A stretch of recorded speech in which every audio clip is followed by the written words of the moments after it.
So mga harvesta og egg. Gitgit naman. Sigawat ng suga. So, purya buyag na itong bird, no? Mix ni siya nga bird. Pero kaning tulo ka mga mangitlog yun sila tulo.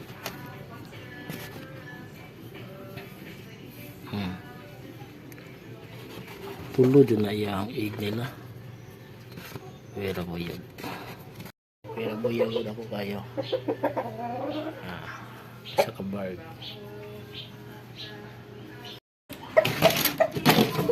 Dito sa atong Rhode Island. Hello mga chicken, mga yukog egg ha. Mga yukog egg orange. Si orange, oh, dako kayo pura buyag mi. 10 kilos kapin, tambo kayo. Git naman. Uy, pera buyag. Upat atong nakuha ron dire. So nay isa wala ni itlog.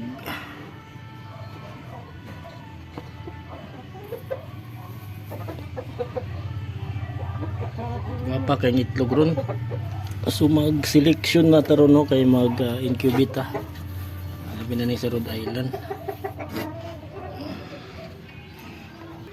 Upat sa Rhode Island, sa Bard, kumplito sila dire no sa likod. Thank you mga chicken. Thank you Orange. Ano si Orange yung igo? Ano kasi mong egg? Thank you sa egg, Luloy. Thank you sa egg, Luloy.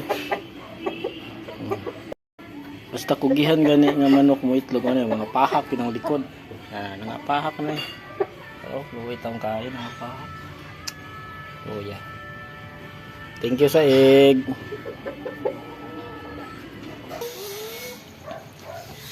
Naiduha dire. Tulo rin sila sa pika side.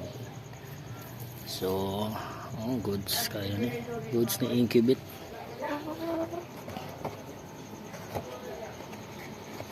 Isa ni lumlum ani. Ano gani? Ano gani? Ni lumlum.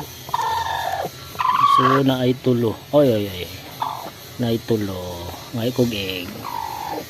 Ngay kog egg.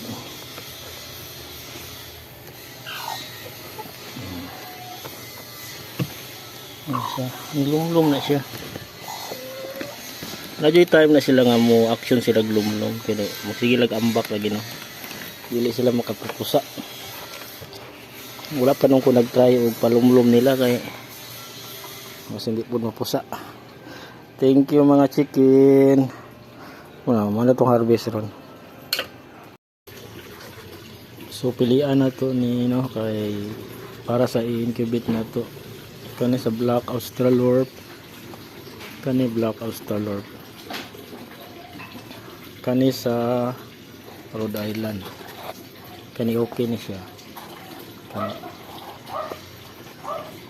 Kani dili siya kuan deform yang kuan dili kita yapil. So kini okay ni.